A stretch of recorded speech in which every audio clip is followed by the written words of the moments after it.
नमस्कार दोस्तों, नमस्कार साथियों, नमस्कार देशवासियों।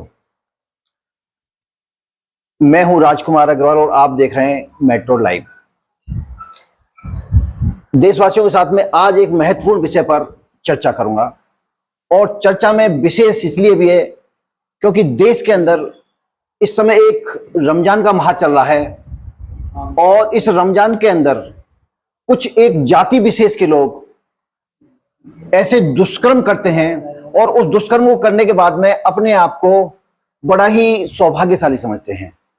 आज उस विषय पर बात करूंगा। हमारे देश के अंदर, हमारे देश की राजधानी के अंदर पांडव नगर है और पांडव नगर में हमारे बिल्कुल मेरे साथी है, यहां से सही 4 किलोमीटर दूर है। उस स्थान पर 23 मार्च यानी कि सही कहें तो होली से एक दिन पूर्व जिहादी दरिंदे ने एक ऐसा दुष्कर्म इस दिल्ली के अंदर कर दिया। आपको सुनने में बड़ा ही अटपटा लगेगा। इनकी मानसिकता के बारे में मैं आपको जरूर बताऊंगा और मेरे साथ हैं भारतीय जनता पार्टी के पूर्व मंडल अध्यक्ष श्रीमान विजेंद्र पवार जी।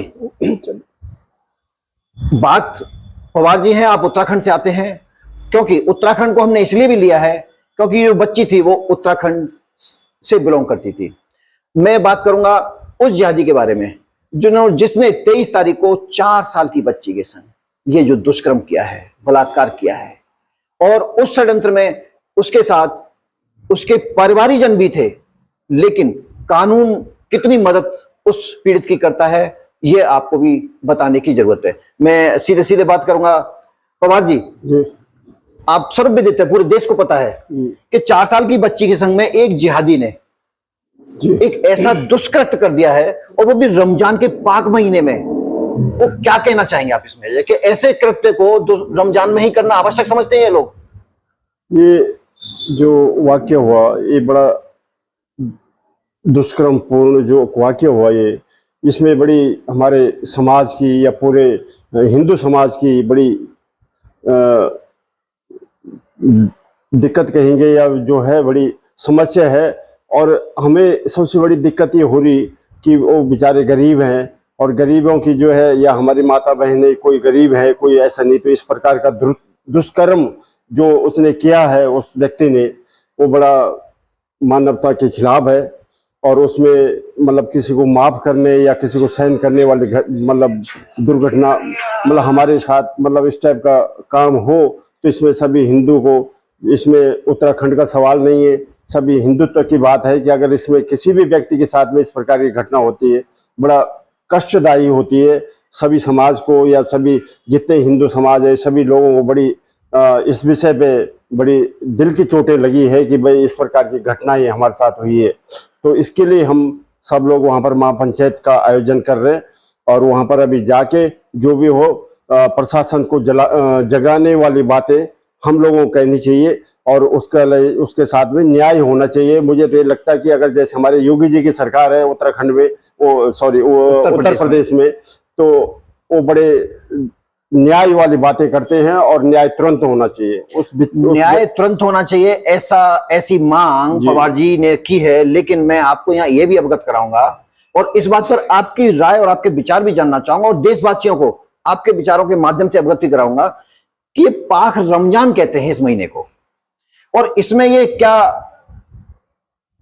हिंदू समाज की बच्चियों के साथ में इस तरह का कुकृत्य, जघन्य, मैं क्या शब्दों में इसका वर्णन करूं, इनको करने में क्या हूर प्राप्त होती है, जन्नत प्राप्त होती है, क्या प्राप्त होता है? क्योंकि ज्यादातर मैं देखता हूं जब भी ऐसे माह आते हैं इनमें ये ऐसी घटनाएं बहुत ज्यादा हो जाती हैं। आप इनकी मानसिकता के बारे में क्या कहना चाहेंगे? अब इनकी मानसिकता तो आप लोगों को देश को समझना चाहिए। समय समय पे कब कब क्या क्या किस प्रकार की घटनाएं हमारे देश में होती रहती है जो ये लोग समझते नहीं है और हम लोगों को बड़ा दुख पहुंचाने की कोशिश करते हैं कि हमें ऐसे जघन्य काम करके हम लोगों को बड़ा से बड़ा दुख पहुंचाए।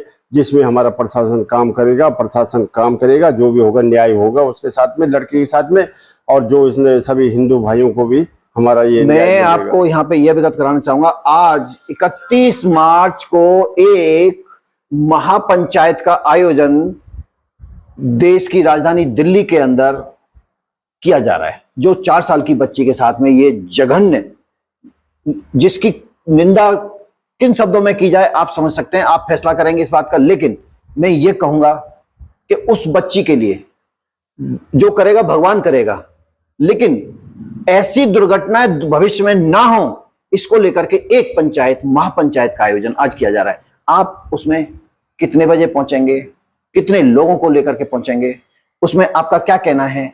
हमारी मांग यही है कि इस घटना की फास्ट ट्रैक कोर्ट में इसको चलाया जाए और तुरंत जल्दी से जल्दी फैसला ला करके इस देश में एक नई मिसाल भी खड़ी की जाए।